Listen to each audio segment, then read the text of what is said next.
finally the day in quarantine where I decided to make a YouTube video. So I'm really excited to see how this turns out, and I hope you can enjoy it with me. So let's go!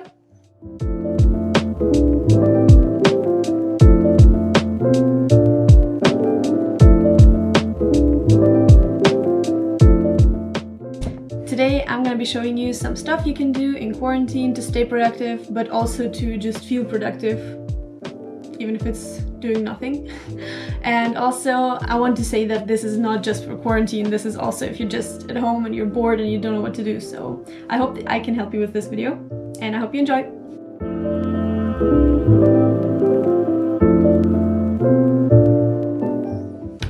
So the first thing I'm going to talk about is how to concentrate on things that you already do in your everyday life. What I mean by that is like cooking, cleaning, maybe walking your dog, or getting ready in the morning, stuff like that. You do it every day, but you don't really get into it usually. So you can just try and start perfecting it. What I mean by that is, for example, for cooking, you can start learning how to cook different recipes, maybe from different cultures, maybe just more difficult ones, or try out new short, very simple recipes that you just like to try at home, and then you can do it later on when work starts again. I wanted to show you an app that I use sometimes. It's called Tasty.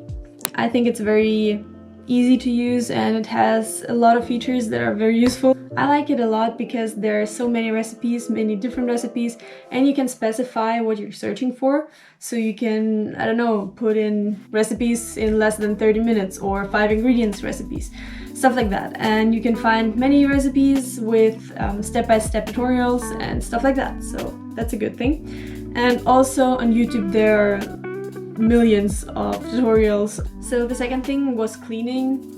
I don't really think that you can make cleaning fun, but you can make it more productive because everybody has to clean their room, house, whatever. And I think that most people don't like cleaning. Maybe some do. I don't. I really don't. But yeah, you can start not just clean, but when you clean also reorganize your room or redecorate as well. I think that would help a lot because that may be a fun part of cleaning. And also something I used to do, now not so much, is cleaning with music and using the music. So what I mean by that is when a song starts, you can decide on which part of the room or house you want to have cleaned by the end of the song. So when the song ends, you have to have finished some part. And I think that's really good because you have motivation throughout the song. You think you have to finish this part. And also you don't really feel like you're working, like cleaning, because you're enjoying the music, and that's, I think, the best thing you can do. But I don't know if everybody would enjoy that because I listen to music like practically all the time, so maybe people who don't listen to music wouldn't use this tip.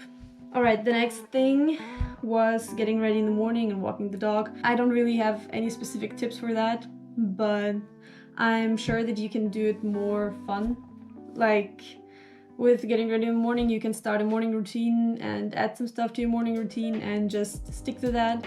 And then you have the feeling that you have done something, even though you just got up in the morning, I don't know, took a shower, maybe workout or something, and you just feel like you were productive already, even though you just got up. So I think that's a good thing to do. Or walking the dog, you can just start walking further away or drive somewhere and take new paths and stuff like that.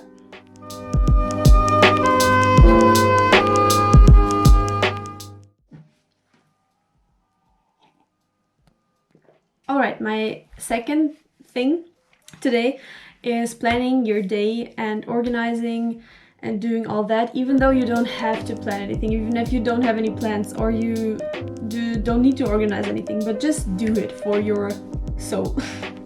Because I think that planning and organizing helps people to stay sane, because in the daily life you just plan and organize yourself all the time. Even if you don't do it on purpose, you just have to. If you go to work, if you go to school, you have to plan out your day more or less. But if you just stay at home and do nothing, you can find yourself like binging a TV show or something.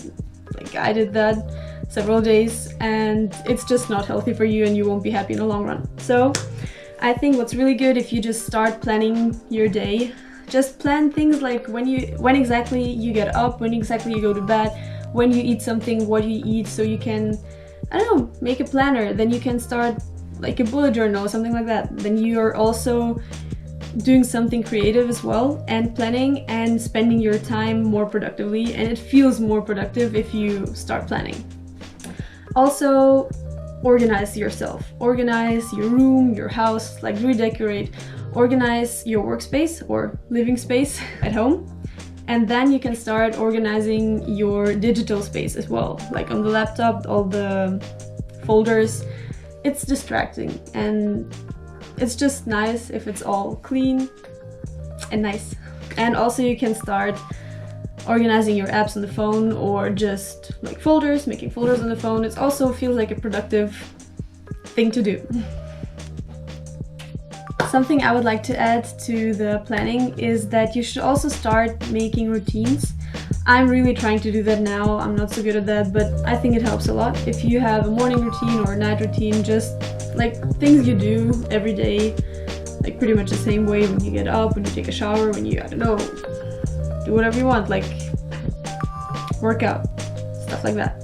If you have a routine, I think it's easier for your body to remember, and you also, if you do it consistently, then you will have the feeling that you have done something, where you will feel productive even though you do the same things that you always do. But if you do it planned and in a routine, then you will feel more productive.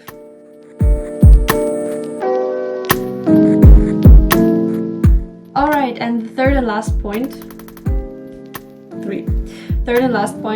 today is learning something new. And I think this is the part where you really are productive. It doesn't just feel productive, because if you learn something new, you will never regret it. Doesn't matter what you learn, it will always help you, even if you don't really use it. So the first thing is cooking, which I talked about today already. So I won't get into that, but cooking. Then languages. I think languages are one of the best things you can learn, because you can totally decide how you want to learn it. You can learn it like 5 minutes a day, you can learn it like for 2 hours a day. And if you stay consistent, then you will always get better. And if you like traveling, like me, I love travel, then you will really need languages, and then you learn something that you will need for life. So I totally recommend that. And for that, I have 3 apps that I would recommend you that you can use, which are free. The first one is Drops. I think this is really good to start because they use pictures and not real words to translate. So it's good to start, but I think later on it gets a bit difficult to learn. But to start, it's really good. Then Memrise and Duolingo. I tried all 3 of them. I used them. I think they're really useful.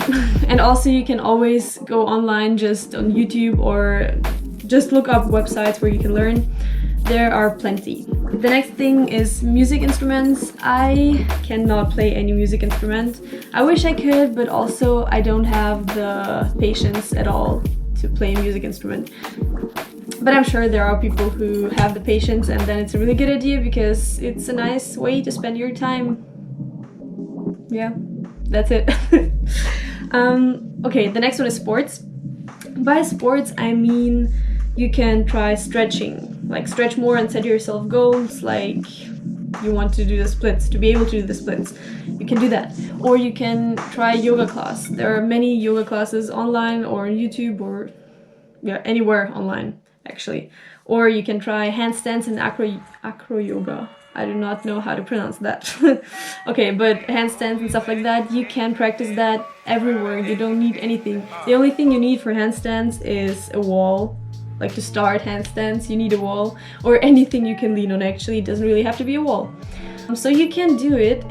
Everybody can do it. It's not that hard, but most people, like many people tell me they want to be able to do a handstand, and I'm like, well, it's really not hard. You just have to practice. So if you want to be able to do it, just do it.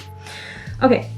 And the most obvious one is working out. It's not really a new skill to learn, but it's something that you should do, I think. If you want to become more active, you just should include workout in your daily routine, or maybe not daily, but 2-3 times a week at least. You should include a workout, then you will stay active and it feels like you're productive.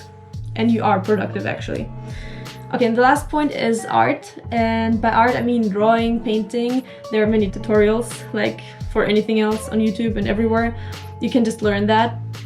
But also not just painting and drawing. And by art I mean anything that is connected to art, like making a video or writing. By writing I mean you can start writing anything, like maybe a blog post, like blogs in general, or you can try writing a book if you like, or also writing a song. Like anything that is connected to art, anything creative is good for sure.